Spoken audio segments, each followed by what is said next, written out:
1 second.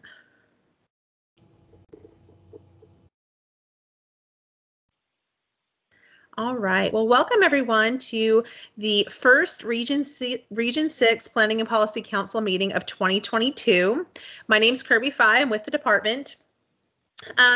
Just a few things to go over before we get started. As you can tell, we're meeting virtually still. I was really hoping that we might meet in person this go around, but then we have a new variant, so we need to keep everyone safe. So the regional councils decided at this time to continue virtual meetings, and we'll reassess in the next quarter to see if we can at least meet in a hybrid option and see one another. With that being said, this meeting is being held virtually per the Open Meetings Act, so it will be recorded and it will be posted to the department website within the next day or two. So please keep your phones and or computers muted if you're not speaking, just to prevent any feedback from coming through. And please also state your name if you're commenting on anything or asking a question. It's helpful when capturing the minutes. I'm going to go ahead and go through the attendance here quickly and then hand it over to our chair, Richard. Like I said, my name is Kirby Fye. I'm with the department. We have Amy McDonald, Avis Easley, also with the department, Chandler Haynes, Diane Sherrod. I see someone's here from the United Way. Can you state your name, please? Megan Houston. Hi, Megan. Hi. We have Jerry Moore, Kubra Urcal Bryant, Kurt Hippel with the department, Marcus Jones, Matthew Marshall, Rachel Euler, Richard Barber, Sarah Mays, Sean Jones, Tom Greer, and we also have a member who joined via phone. Can you please state your name? Shirley Williams with Tennessee Voices. Hi, Shirley. All Hi. right, Richard, I'm handing it over to you. Okay, thanks, Kirby, and thanks to all of y'all for carving some time out and attending this virtual meeting of Region 6. Of course, we meet quarterly. We meet the second Tuesday of each new quarter. So this is our first meeting for 2022. And again, I thank you for coming. Kirby's already taken the role, so I think we all know who everybody is. So we'll just move right on into the meeting. And the October meeting minutes were distributed earlier last week. Hopefully you've had a chance to review them. And at this time, the chair would take a motion to accept those minutes as distributed, or if there's any corrections to bring forward now. Anybody? A motion? So moved. Thanks, Matt. Jerry second. Who was the second? Jerry. Okay, thanks, Jerry. Motion's been made and properly seconded. Any further discussion on the minutes? We'll move to vote. All for accepting the minutes, please say aye or raise your hand. Aye. Any opposed likewise? Okay, the motion carries. Kirby, we're going to jump over to you for the department report. Do you want to go ahead and go to the presentation? We can. That would give Matt a little more time to do it. Yeah, we'll just go ahead and if you're okay with that, we'll do that. Sure. Matthew Marshall is the CEO of United Way of West Tennessee. Matt, how long have you been there now? A couple of years? Yeah, a couple of years. Right. And has really moved the United Way forward. We appreciate his leadership in the community. I think most of us are aware of the Department of Human Services over the years accumulating $750 million that were supposed to go to some of our most vulnerable citizens in the community. And that money just kept accumulating at the department's central office and in the bank account. So Governor Lee and the legislature put together some protocols to spend that money last year. And the United Way of West Tennessee was named as kind of the hub for planning for what we'll do here in rural West Tennessee. So I asked Matt to come on and kind of give us the 30,000-foot view of what that's going to look like, you know, where we started and where we are now. I understand, Matthew, we got some good news a week or so ago. So I'll turn it over to you. And thanks for taking some time with us today, Matt. No, absolutely. Thanks so much, Richard, for inviting me to come and to share a little bit about the West Tennessee Dream Initiative and kind of what we have planned. Some of you have heard a little bit about this already and have been somewhat involved in the process over the last few months. And so I'm going to share my screen with you for this quick presentation. It'll kind of just give you, as Richard said, a kind of 30,000-foot view of what we've been working on as a group over the last several months. And so I'll begin kind of where he kind of started as well by providing just a little bit of background. So as Richard had suggested, this really kind of hit the news around fall of 2019. The Tennessean had done a few articles that kind of highlighted these unspent TANF funds that had accumulated here in the state of Tennessee. And so, as Richard mentioned, it was about $750 million at the time. And so these are federal funds that come down to the state. And as he mentioned, they're meant to be used to help the most vulnerable in our communities across our state. And so these funds had remained unspent during that period of time. And the Tennessee General Assembly began to work on some legislation around this, really kind of during the late winter, early fall, or late winter, early part of the new year of 2021. And so there were two different bills that were put forward, one on the House side and one on the Senate side.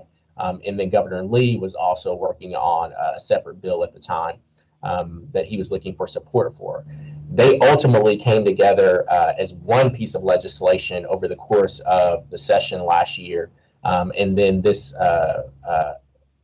legislation was passed by the General Assembly in May of 2021. And this was called the Family Opportunity Act. And so what this would do is reallocate those unspent TANF funds primarily through providing a new pilot opportunity grant program. And that is the chief aim. However, and I'll speak a little bit about this more at the end, there is a second associated grant process that's also been introduced through this legislation that people are really found out a lot more about yesterday and over the course of the last few days. And so I'll talk a little bit more about that as well. But the main grant is a $25 million grant over the course of 3 years. And there are going to be 7 of those that are awarded here in our state, 2 per grand division. So 2 in West Tennessee, 2 in Middle, and 2 in East Tennessee. And then that 7th one will be used at the discretion of the Department of Human Services. And so that's how that process is going to work. So again, 7 implementation grants total. And so those are set to be awarded by May of this year. And so the way this process has worked is that you had to submit an initial grant proposal to the Department of Human Services, to their advisory board by October 15th. And then those grants were narrowed down, those proposals were narrowed down to a select few. And there was notification sent out to those remaining entities towards the middle of December, with then you having about 90 days to put together your full proposal. So I'll talk a bit more about that. But one of the things that we want to kind of mention very quickly is, well, what could this type of grant, like what could it go to service? What type of issues could it address? And so there's a number of different things in this short presentation. I'm not going to go in length on all of these things, but and many of you know them very well. But stagnant population growth is a serious concern here in West Tennessee. And so our population has been fairly stagnant for the last 15 to 20 years. We've held pretty steady around 600,000 people here in West Tennessee. And why that is a specific concern is because without that growing population, the region becomes increasingly dependent on tax revenue. But that itself is affected by individual financial insecurity or inability to pay property taxes, which in turn leads to several infrastructure related issues that we see in our communities. Not only that, but West Tennessee's unemployment rate was recorded at 6.25% just a few months ago. We thankfully are back down now in the high fours, which is the lowest we've been since spring of 2020. But there are still ongoing concerns around issues of unemployment and things of that nature, particularly as you consider these huge transitions that have taken place within the workforce, particularly as you've seen this great migration out of jobs. The great resignation is what they're calling it. And so those are big concerns everywhere. Other things that you see as big issues of concern, and specifically United Way has put a lot of focus on this over the last couple of years, and that's our ALICE and poverty populations. So ALICE, as many of you know, stands for Asset Limited, Income Constrained, but Employed. So those are folks who work every single day, but often are a spare tire away from being in some financial trouble. And so that's generally the population that is above the federal threshold for poverty, but below the threshold for financial stability. And then, of course, you add to that the actual families and households in our communities that are living in poverty. And so those two populations together make up about 48% of West Tennessee households. It gets even higher in certain communities. And part of how that plays out is that we have the lowest median household income here in West Tennessee compared to other parts of the state. So here in West Tennessee, the median household income is about $39,000, $39,114, compared to the state average or state median, which is $53,230. So significant differences. And so I always tell people another way to put that is if you work the same job doing the same thing and you lived anywhere else in our state, you'd likely make more money than here in West Tennessee. Now I'm going to talk about this a little later. One of the things that we hope is going to change that is the coming forward investment and other investments wrapped around that as you see higher salaries come into our community because of that investment. But there's some other things that we hope come with that as well. Other things that are impacted is health in West Tennessee. So according to the Sycamore Institute, 45.3% of school-aged children in our region are overweight or obese. And 8 West Tennessee counties rank in the bottom 25th percentile for overall county health ratings. So that's a huge area of concern. There's also significant contrast financially in households where higher levels of education have been achieved compared to those with only a high school education or less. So here in West Tennessee, individuals with a bachelor's degree earn approximately $11,000 more than those who have a high school diploma. And then you also have an $8,000 median difference between those with a bachelor's degree and even higher levels of graduate level degrees. But here's the bigger concern in all of this. Only 15.3% of West Tennesseans have attained a 4-year college degree. That's compared to 27.5% in the state and 32.6% nationally. So here in West Tennessee, and this should really be shocking to a lot of you, considering that particularly around the Jackson area, it's really a college town. But yet here in West Tennessee, only 15% of our population have a college degree or higher. Think about all of the higher ed institutions that exist in West Tennessee. That again should be pretty striking.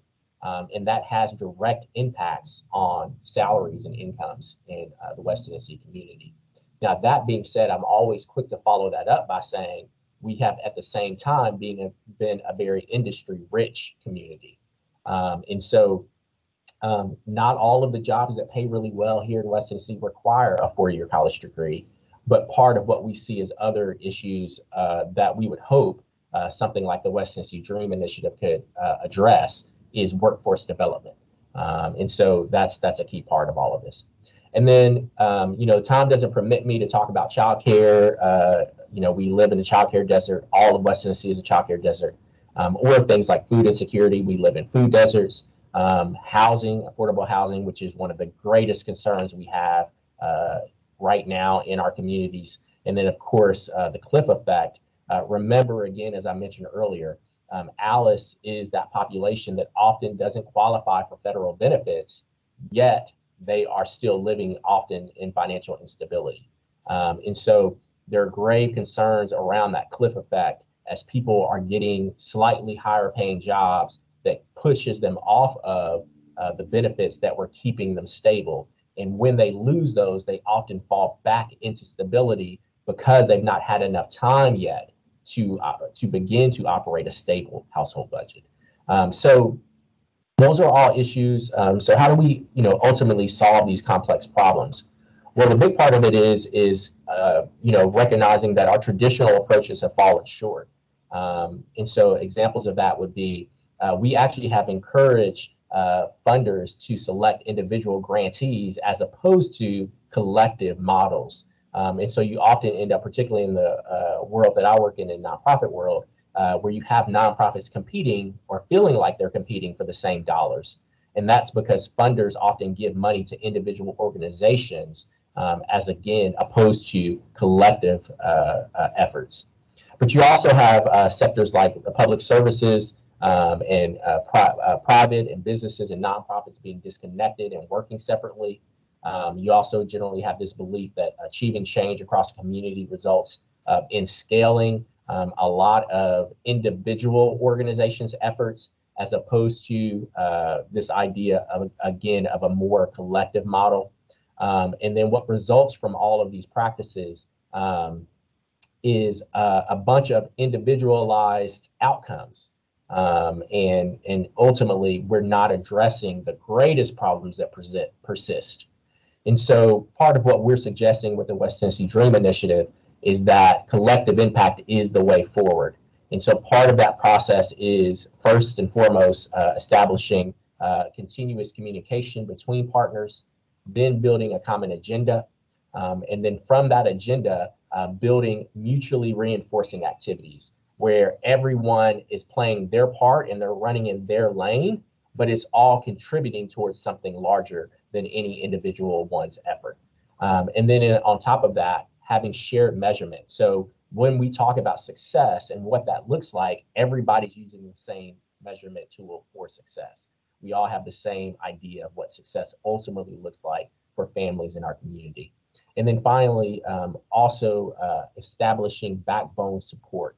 So consistent support of an entity who wakes up every single day, every single morning, and they're thinking about the collective model and the collective impact, and they're helping to keep everybody at the table and working and moving in one direction. Now, when it comes to this collective effort here in West Tennessee, these entities have been leading the way. We're not alone, and you're going to see that more in just a second. But over the last several months, leaders of each one of these organizations, so United Way, the Foundation, West Tennessee Healthcare Foundation, Northwest Tennessee Development District and HRA, the Delta HRA, and then also Southwest HRA and Southwest Tennessee Development District, we've all been meeting to put together and to design a collective impact plan for West Tennessee, which again is a plan designed to address all those issues that we spoke about previously. And it's that plan that we're calling West Tennessee Dream. And so it's an acronym and it stands for Drive, Reach, Empower, Assist, and Motivate. And what's really unique is that this collaboration between some of West Tennessee's largest service providers is in a lot of ways completely unprecedented and historic. And it ultimately will enable us to better coordinate service to every county in rural West Tennessee. And so that means services in the areas of housing, health, transportation, childcare, education, workforce development, financial empowerment for all of rural West Tennessee, all 20 counties west of the river.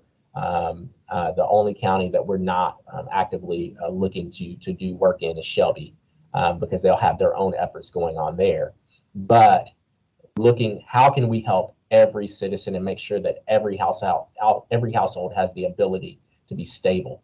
And so I mentioned that those were the lead entities, but we've been in frequent communication with all of these folks that you see on your screen as well, plus more. And so we've begun garnering support of over 60 nonprofits, industry partners, local governments, and educational institutions. And again, to all come together to help devise this plan. And so what that's looked like, again, back in December, we were notified that our proposal was accepted. To our knowledge, we were one of 17 that were selected in Tennessee, in the entire state, and one of only 3 that were selected in the West Tennessee Grand Division. And so part of what we have initiated, let me be very clear that the West Tennessee Healthcare Foundation has been the lead applicant. But what we've been doing as a collective is putting this plan together. We meet almost every week, every other week for sure. And we first have put out an RFP to firms all across the country to begin taking in proposals for them to do a gaps and needs assessment for all of those counties I just showed you on that map. And part of that process will be, they will be looking to interview and conduct surveys with all of these entities that you see on your screen, folks like yourself, so that they can get a very good view of what the needs are in our community and where the gaps are in service, but also the role that any one of these entities could potentially play in that grand plan that we call West Tennessee Dream. And so those proposals are coming in this week, and we hope to have a firm selected sometime by the end of the week. And then the hope is that they would be here by the end of this month, beginning of February, to begin that research phase of helping us understand again what all the greatest needs are. Obviously, we all have some ideas of what those are, but data is incredibly important. And more than anything, it's important to have a neutral party come in to be able to analyze that alongside us. All of this is so very important because, as I mentioned earlier, this is coming. So this is the floor for Blue Oval City. All of you have heard about this over and over again over the last 2 to 3 months. But as you know, it represents the largest individual industry investment ever made in the state of Tennessee, ever. So right at about between 5.3 and 5.6 million, or $1 billion of investment. And as many of you know, they're talking about thousands of jobs here in West Tennessee. And here's the most important part of in what the role we all have to play in this is that we've got to make sure that we've got the workforce and the infrastructure to not only support it, but to support the dreams of every industry, of every town, of every citizen who calls West Tennessee home.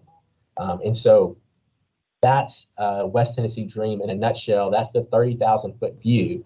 And that is why this work is so very, very important. And so you all have a vital role to play in this as we move forward, because again, ultimately that collective impact model is going to touch on so many various different parts. And so when we talk about workforce development and housing and transportation and all that, many of you do work in those areas. And so we're going to need you at the table involved, particularly as this firm comes in to do the study and as we start formulating how that $25 million ultimately is going to be divided out and allocated out in our communities over the next few years. Again, last thing I'll say is that proposal, that final proposal is due by March 31st. It is expected that by May, that advisory committee will make their determinations on who will actually get that funding. And then funding would begin to flow down into West Tennessee around September of this year and flow for about 3 years.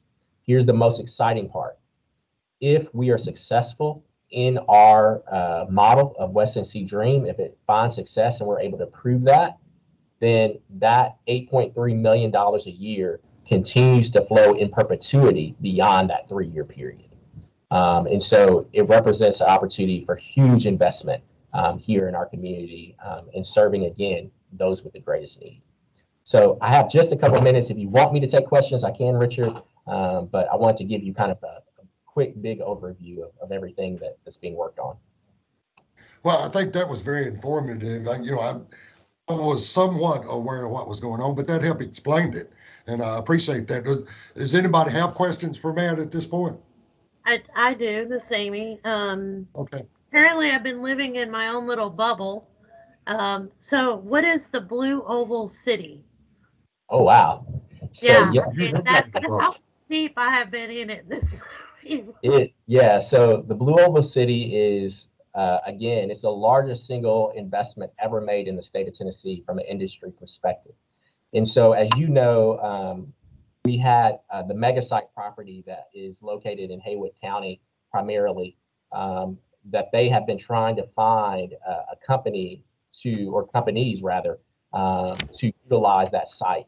That's been going on for about a decade. And so about 9 years now at this point. And so Ford, they decided that they wanted that to be their site. And here's the thing that's really, when I say the single largest industry investment in the state, this will be the largest automobile factory ever built in the country. We're not talking about just in the state. We're not talking about just in the Southeast. We're talking about in the nation. To put it in perspective, you have the Nissan plant that's here in Tennessee. You have the Volkswagen plant that's here in Tennessee. There's another one that I'm forgetting. There's actually 2 more that I'm forgetting. There's 4 total in the state. All 4 of those would fit on this one site collectively. It's that large, that big of an investment. And so that's coming to West Tennessee. Now, Amy, where you should be really concerned is the housing implications. We need more housing. Absolutely. So is that a done deal and it is coming? That is a done deal. It'll be here. They plan to be breaking ground literally any time now. They were waiting until January, February 22. So we're there. So they're breaking ground anytime now. And then the factory is supposed to be up and running by 2025. Wow. All right. Well, I can't believe I hadn't heard about this already. Ain't been under a rock. I've been under a rock, under the homeless rock. I understand. Been busy. Any other questions for Matt? Matt, right. Thanks so much for taking time and kind of giving us a view of that. And it's on behalf of Region 6, I want to thank you and the work group for the work y'all put into it. It's amazing that you brought that many partners in and collaborated, and everybody said, let's just get this done. So it's exciting stuff, especially with Blue Oval City coming and what that's going to bring to the area. So great work to you and your team. Thanks so much. Thank you so much. It's not just me, as you said, it's so many people. So I'm grateful for all of them. I do want to put a plug in here. Jerry could probably tell you a little bit more, but on February 4th, TCCY is going to be having their legislative forum. And we're actually going to have Commissioner Rolfe and Kyle Spurgeon and all the big players who helped make that Blue Oval City investment possible. They're going to all be on a panel together for that legislative event on the 4th. So you make sure you want to tune in for that. Yeah, I better get my registration in for that then, huh? You better, Richard. If Matt didn't make the shameless plug, I was about to unmute. Well, I usually attend that. So yeah, I'll make it a point to be there this year and hear what they got. It's exciting time for West Tennessee. It really is. Absolutely. Well, thank you guys. Okay. That one girl that we see on here, you said this is a staff meeting coming up, right? She's supposed to be there too. We're going to see if she shows up or if she. Yeah, see if you put her in. You put her in check for me, would you? I'll try. Thanks again, man. Thank you, guys. Okay, Kirby, we're going to come to you now, and we're going to get the department report. How's that? Sounds good. Let me pull this up.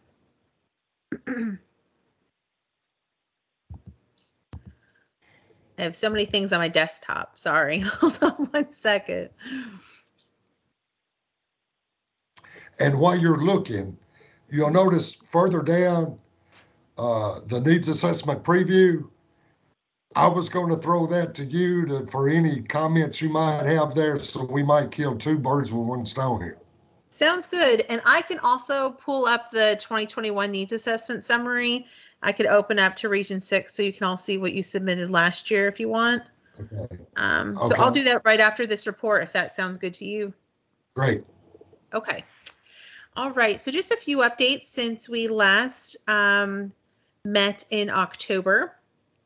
The first being the 2022 needs assessments, which we'll talk about in more detail after this update, but those worksheets are due on or before April 1st, 2022. I have shared that email and the worksheets with your chair and vice chair and Secretary Lori, who couldn't be here today, as well as a fast facts portal that can be used as a tool with finding data. But like I said, we'll talk about that in more detail here briefly.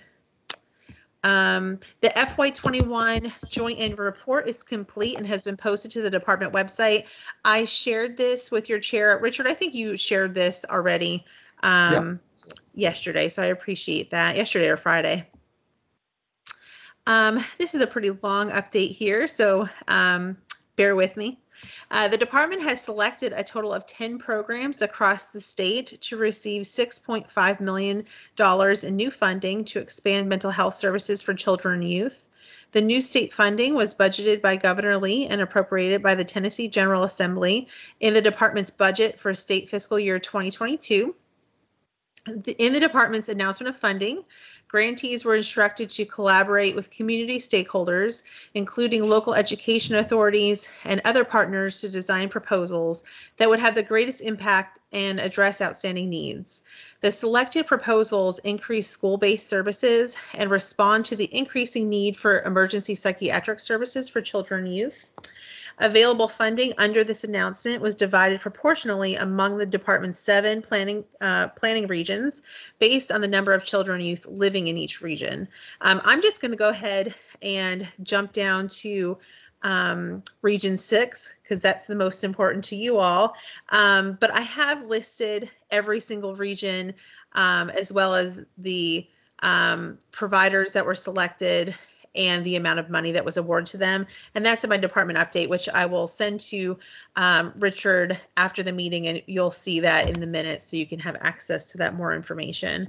But in Region 6, it went to Pathways. The award was for $500,000 to expand observational and consulting services currently being offered in 20 Head Start centers, 7 emergency departments, and other locations across the region, adding 1 new school-based behavioral health liaison and 4 project liaisons to work with community agencies to provide initial assessment, case management, and counseling services. So that's really exciting for Pathways and Region 6. In December 2021, the department and TennCare published the Public Behavioral Health Workforce Work Group Report.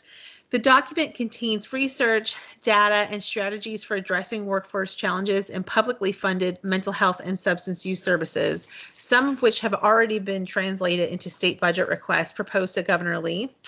Convened by the department and TennCare over the summer, the work group was comprised of diverse stakeholders from public behavioral health provider organizations, mental health and addiction advocacy groups, colleges and universities, and the statewide Planning and Policy Council. Over the course of 3 meetings, participants identified gaps and needs in the public behavioral health workforce. They developed detailed strategies for creating positive change and authored the report for key decision makers. The report's recommendations focused on several key areas of impact, including provider reimbursement rates, licensure modifications, employee benefits and incentives, pipeline career planning, diversity and inclusion, student loan forgiveness, expanding internship opportunities, and communicating to potential students. Budget proposals from both the department and TennCare reflected high priority items from the work group report, including increased funding to allow providers to pay more competitive wages, sign-on bonuses, post-secondary scholarships, and internship opportunities. In all, the agencies proposed $59 million in new state and federal funding to address issues contained in the work group's findings. The items included in Governor Lee's FY23 budget proposal will be announced in early 2022 when he delivers his annual State of the Address. I have also included a link to the report that you can access. Like I said, I will share this with Richard after the meeting, so you'll have access to that. So really exciting. I know, speaking of needs assessments, work group development has been on the needs assessments for, I think, 2 years in a row, maybe 3 years in a row. So this is really, really exciting. The Tennessee Recovery Navigators are celebrating another successful year of delivering life-changing interventions for people living with addiction. The department is releasing a new annual report which details the program's successes despite a full year of pandemic-related restrictions. Tennessee Recovery Navigators use their own personal experience of addiction and recovery to talk with patients at Tennessee hospital emergency departments and try to connect them with treatment resources. The patients they see have recently overdosed, are experiencing active withdrawals, or have presented with a substance use disorder. The Navigator's new annual report details accomplishments in state fiscal year 2021, including increased patient interactions over the previous year of 2,967, 76% of patients placed into treatment, and 4 hospitals were added for a total of 42. Now in their 4th year, the Tennessee Recovery Navigators have worked with more than 6,700 patients statewide. Some of the program's earliest patients are in recovery themselves and are working in behavioral health as detailed in a recent video series produced by the department, which if you have the time, I encourage you to take a look at it. I've included a link to where you can access those videos as well as the report. And that's what I have on my end as far as the department update goes. If anybody has any questions. If not, I can move right into the needs assessment. Questions? Okay, Lots let's of talk exciting about stuff. needs. Huh? It is.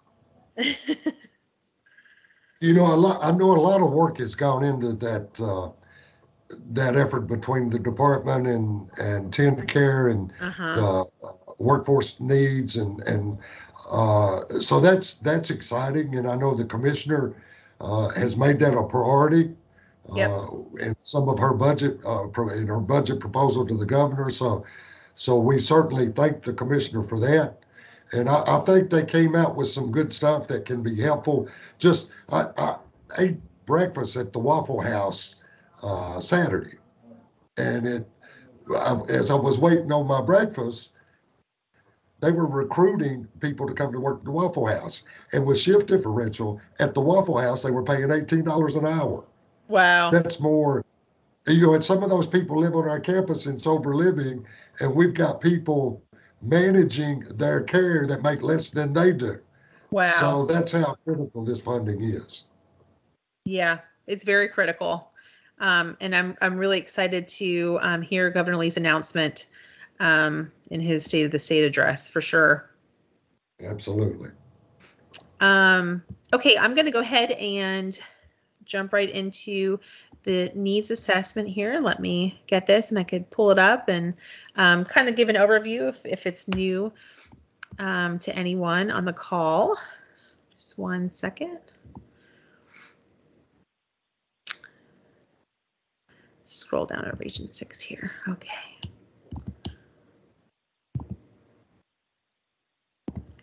I'm going to attempt to share my screen. I was acting really weird the other day, so hopefully it works. All right, can everyone see this? Yeah. Okay, great. So what I'm going to do is, I guess I'll do a little overview and announce any updates for the needs assessment, and then you can kind of go from there, Richard. Okay. All right.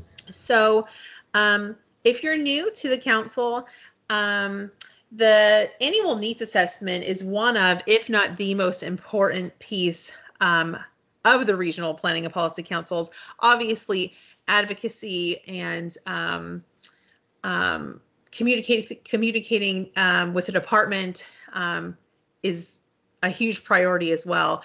But a lot of this communication to the department comes from the annual needs assessment. So all 7 regional planning and policy councils, as well as the statewide adult committee, the statewide children's committee, and the consumer advisory board participate in this annual needs assessment, in which mental health and substance abuse needs are identified from that region, sent to me, and then I share it with the department.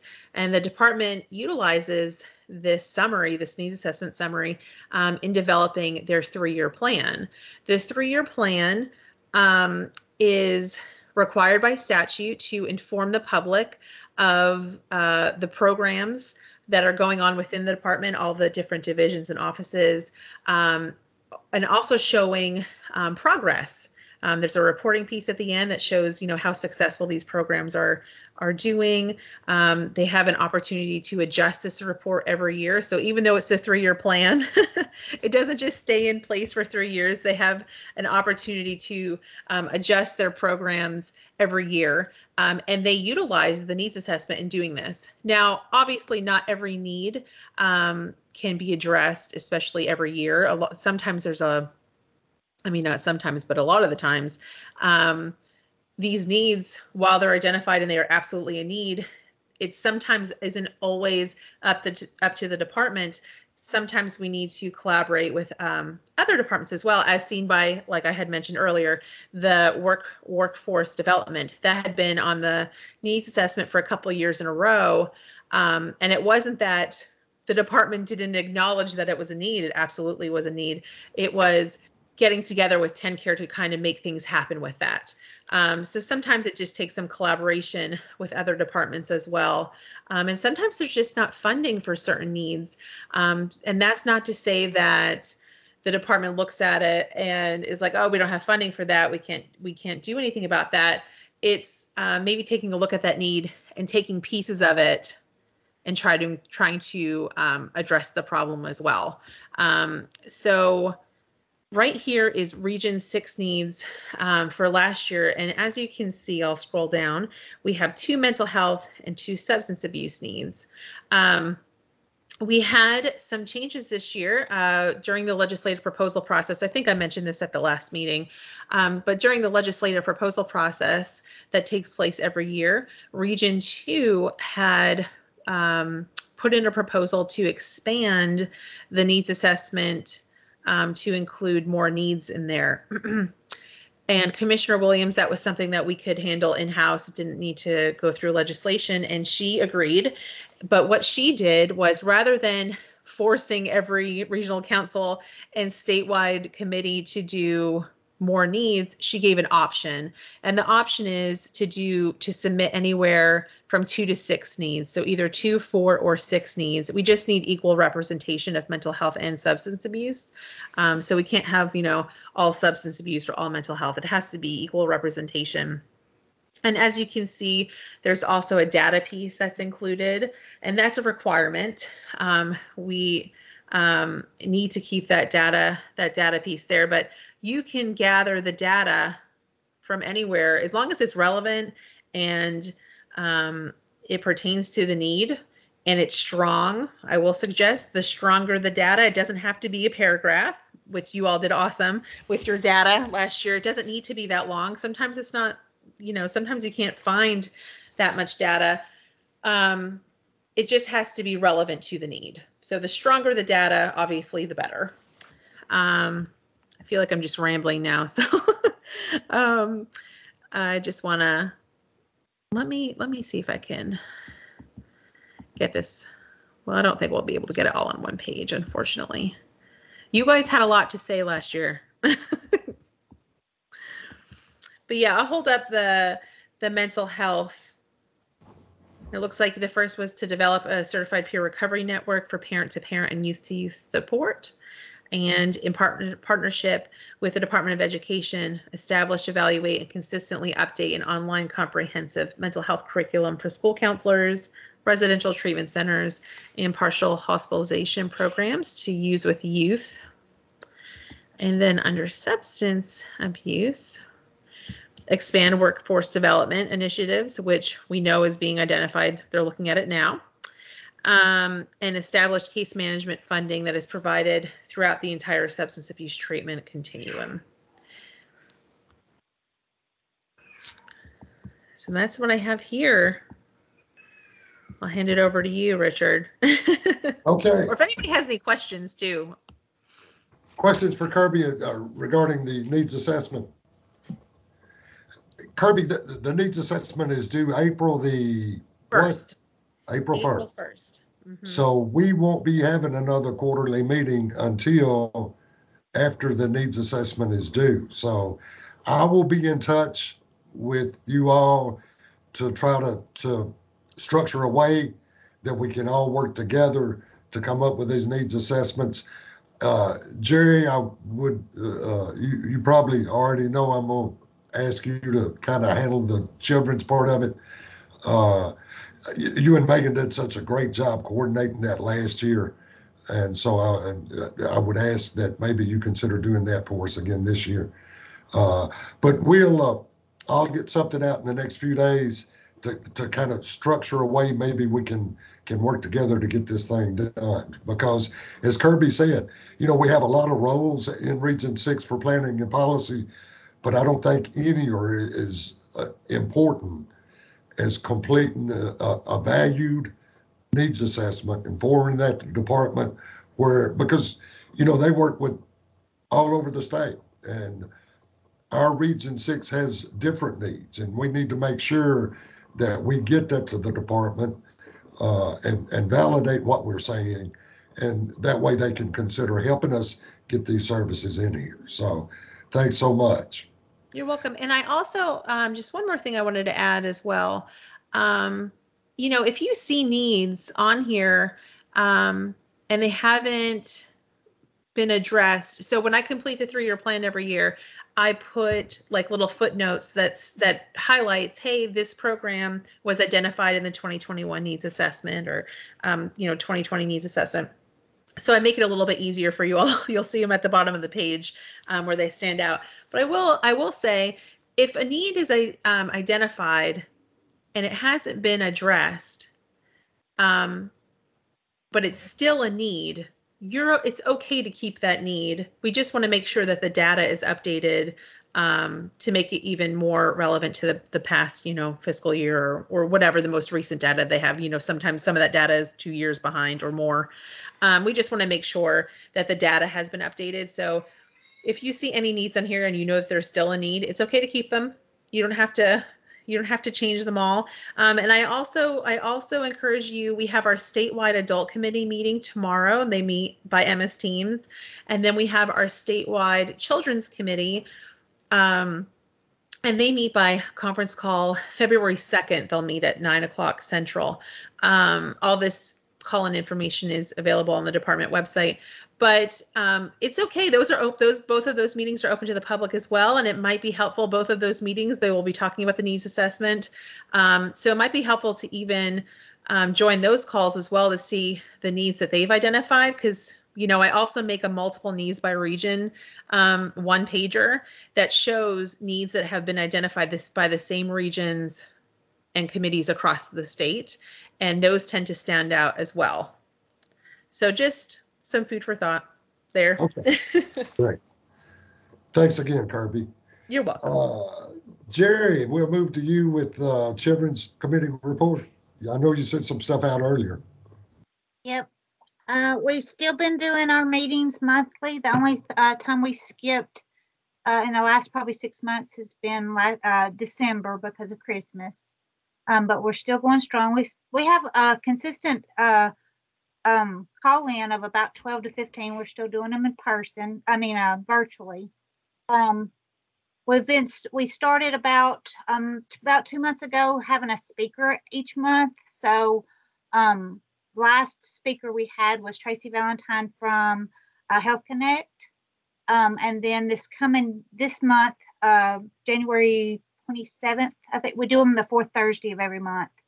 We're going to have, I just forgot my speaker, UT Extension talk about her podcasts.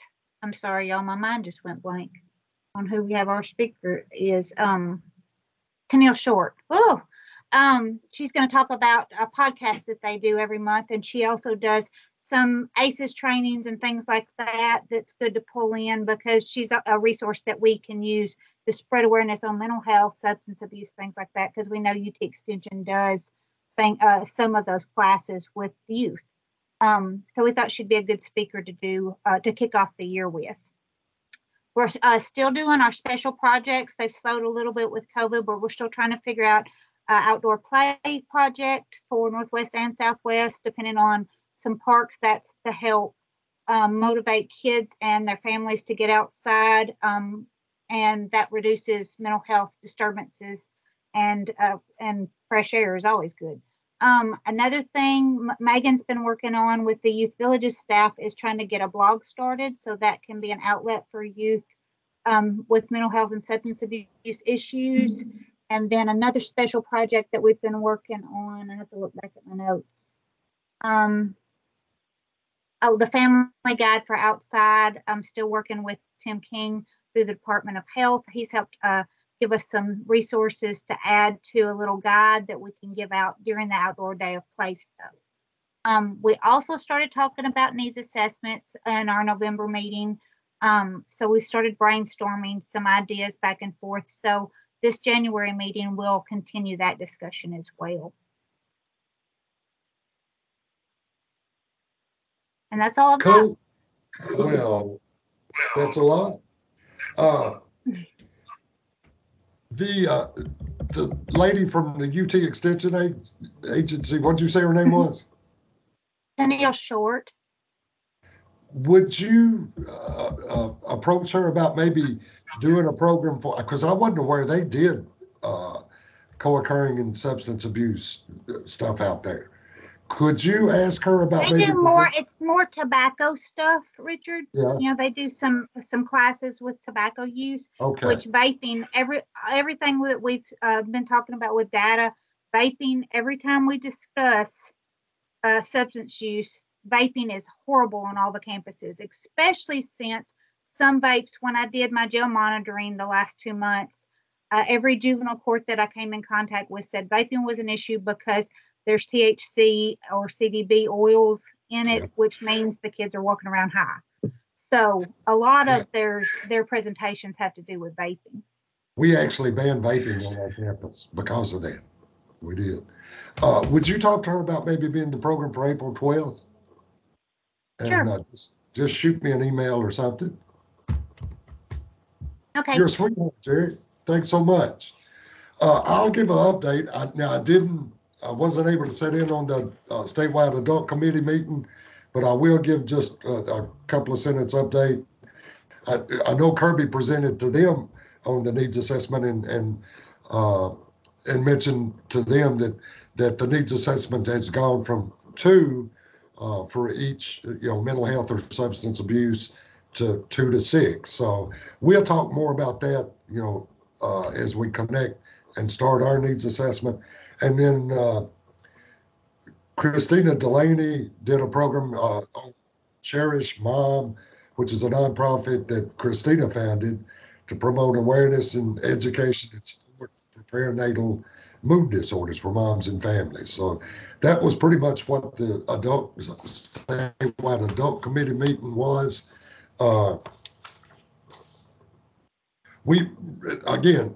The next item on the agenda was needs assessment, but I'll send something out probably early next week about how maybe we can get that started. So let's just move into agency announcements, because to tell you the truth, I'm supposed to leave in a few minutes to go to Nashville to a Predators game. So that's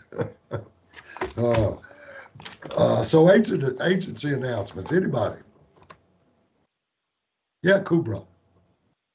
I have a little message to read to you from our executive director. If I can leave this, hang on, it's on my desktop, but I made this full screen. I can't get out of it.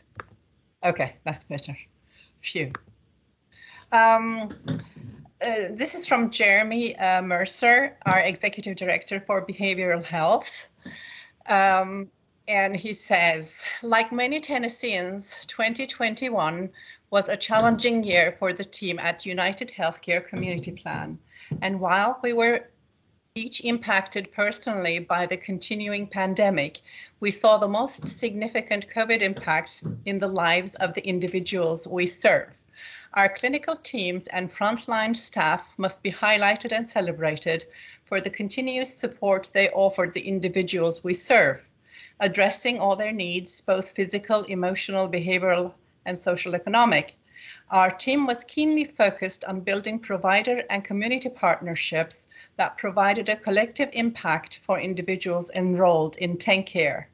Throughout the entire COVID response, We have had the support and partnership of our state partner, TenCare, who has been actively engaged to find innovative solutions and encouraged out-of-the-box thinking. We are incredibly honored and excited that we will be continuing our partnership and work with TenCare into 2023 and beyond. Yeah, I saw that. And congratulations to y'all. Thank you. TenCare is keeping all the same managed care organizations. Mm-hmm. That's I great. think it'll be a better for the members. You know, they're not going to go through big changes. So I think. Well, I think it's you're right. Obviously, it's great for the consumer, but it's great for organizations too, because anytime we have to contract, you know how that goes, and Yes. it's exhausting. So, and you know, the reality is all three MCOs have done a great job, and we'll continue to work with them and serve the people we're all charged with serving. So thanks for passing that on, Kubra. I can send this to, shall I send this to Other Kirby, agency announcements.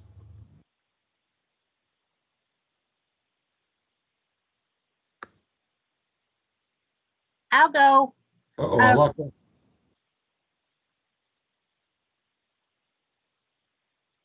Can you hear me, Richard? Yeah, I got you now. Okay. Remember Matt mentioned our TCCY West Tennessee Legislative Forum. That'll be February 4th. It's from 9 to 11:30, completely virtual. It'll also be Facebook Live. So registration's up for that now. I'll put it in the chat in just a minute too, if you're not on my email list. CAD, Children's Advocacy Days 2022 is coming up. We're planning it as a hybrid, so there'll be a limited number. If you want to go to Nashville and see it in person, there'll be about 200 seats. Everybody else can tune in from their computer. So that's March 8th and 9th. So more details and agendas and things like that coming out on that soon.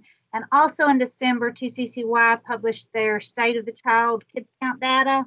So if y'all haven't checked out that report, please check it out. It was about a 35-page report with some excellent data in it if y'all haven't checked it out yet. It's got some really good stuff for kids and families data across the state of Tennessee between the years of 2019 and present. Compiling it was rough this time around because of COVID and the census information, but it's got some really excellent stuff in it, y'all. Thanks, Jerry. I'll be sending out an email after we get off the call today. I think some of y'all might remember a guy named Jason Postlethwaite that works for ASPL. While he actually works for we pay his salary and benefits, it's a grant through the Department of Mental Health and Substance Abuse to promote and build a recovery housing network in region, well, all of West Tennessee really, but Region 6. We're going to do a training with him. It'll be Friday at the chamber. We're going to feed people that come, but we'll be able to walk you through the process. If you're interested in developing recovery housing, Jason will be able to share with you, one, if you're eligible, how to go through the process of writing the grant and then managing the grant afterwards. Tammy Yosich, who manages all our grants, she's our compliance director here. She will talk about managing the grants once you get them. So, and again, to kind of put some shine on the commissioner, she put some more money in to housing for this coming up fiscal year. So there's going to be some money available there, and we want to do our part in helping the community realize those dollars are there and you can apply for them. So that training will be Friday. It's a lunch and learn at the chamber at 11:30, but I'll send you something when we get off the call. Other announcements? Richard, can I talk for Diane and me? Sure. Absolutely, Amy, and welcome. Is this your first time for the region? It is. Well, welcome. We're glad you're here, hon. I'm so glad to be here. And please let me say thank you, underlined with about 5 exclamation points, for the meeting you're doing Friday. I need that so badly because I've got people that come to me in the faith community, whether it's a church or an organization, who are interested in doing this and just don't know what to do. So I need help helping them, and I'm bringing somebody with me who's ready with property. So thank you. I wanted to ask everybody to save March 10th. It's Tennessee's annual Day of Hope. This will be our third one. I always start with a prayer breakfast at the Old Country Store. I'm going to do that again this year.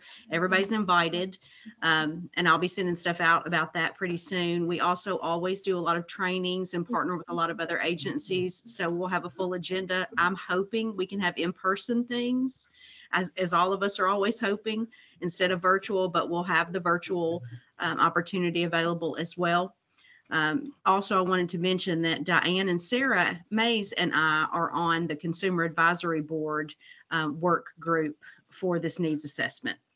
So we're looking at our goals and our needs too. And so we really wanted to be a part today of this conversation so we can look at how we can kind of dovetail and connect, because we definitely see some common things that we want to work on. So we're here to help you with yours. Well, ours, because it's all the same family, right? And we'd be happy to talk about what the Consumer Advisory Board's doing too. Great. Thank you for having me today. And again, thanks for coming. I should have got you an invitation to this meeting much earlier. So thanks for coming. Well, I'm hard to get a hold of, so I'm all over the place. Well, I've got your email now. Yeah, I got you now. Anything else? Okay, again, thanks. You know, everybody's got so much to do. And, you know, I know you get the email because it happens to me too. And I think, oh no, another meeting. But y'all carved the time out. It's important that you did. And I thank you so much for doing that. And so our next meeting will be April the 12th. And we'll get some word from Kirby and the state on how we'll handle that. But hopefully we can do it in person. If not, we'll just continue to do what we do. And with that, the chair will entertain a motion to adjourn. Now, I ain't never had trouble getting a motion to adjourn. Jerry motions. All right, thank you, Jerry. Second? I second. Marcus, bless you. Motion's made and our motion's made, properly seconded. All four say aye. Raise your hand. Thanks so much, y'all. Hope to see you soon in person. Bye-bye.